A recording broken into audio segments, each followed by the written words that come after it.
And we'll talk about the basics of embroidery settings and how they let you control the quality of your stitch output.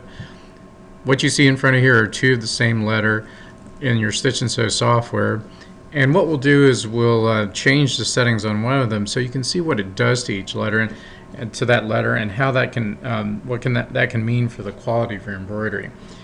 First, we'll go into editing mode and select one of the letters, in this case the one on the right side.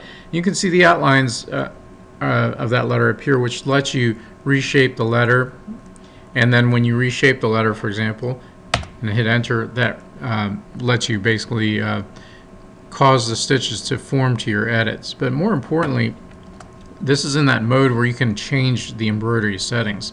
And to see the embroidery settings, right click anywhere in the main window here and then scroll down to your bottom option, embroidery settings. That brings up a roll-up dialog box here that goes away when you click off of it, so you can always click on the small button here, which will cause it to roll up or not roll up when you move your cursor away. So to keep that staying on the screen, do that. So we'll click to lock that on.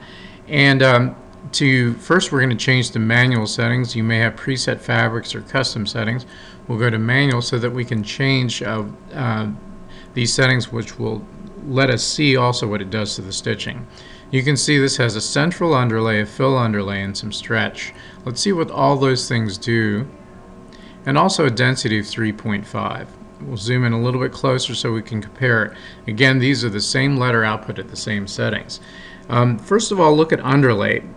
The automatic settings for this particular program has added those two underlays, and if we hit apply, watch what happens to the underlay, which you can see is a faint zigzag underneath the main satin stitch, and also that central line underlay. That's a center underlay, and the zigzag is the fill underlay. I hit apply, you notice that goes away.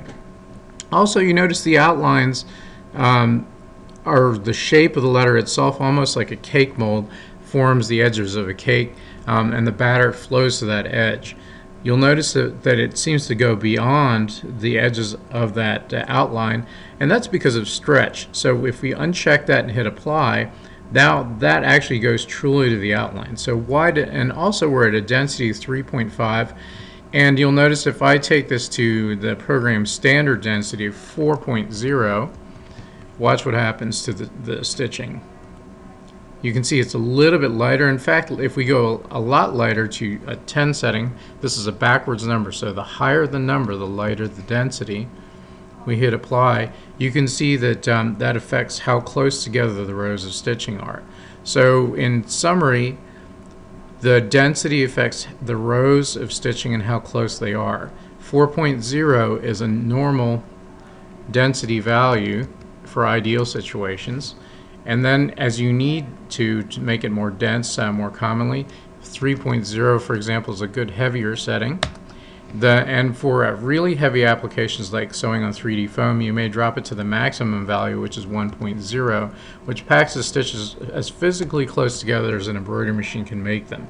So you can see the dramatic difference between the original letter on the left and the letter on the right that we're changing. We'll take that back to a more normal setting of 3.5 just to keep things equal.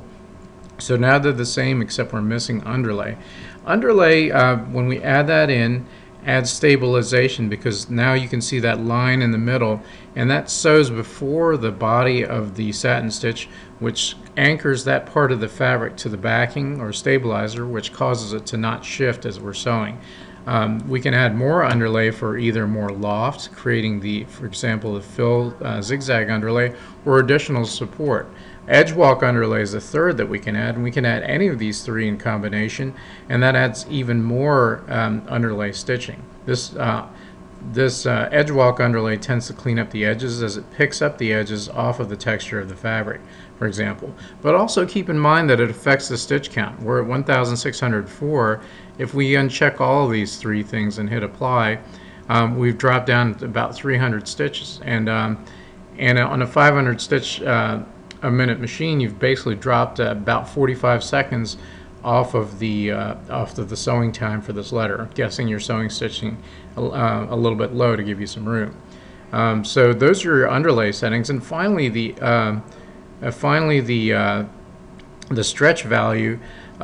is used because lettering will naturally, or any satin stitch will naturally shrink and become narrower, or basically the opposite of boldface. In fact, you can try this by putting see what actually will sew like on different fabrics by putting a negative value here and apply. So for example, all lettering will shrink and we'll apply that stretch, hit apply, and you'll notice that all lettering will tend to shrink like this. So your stems, if I get out of editing, depending on how thick the fabric is and how stretchy the fabric is, which will make this worse, the lettering stems tend to sew narrower. So we have to compensate for that.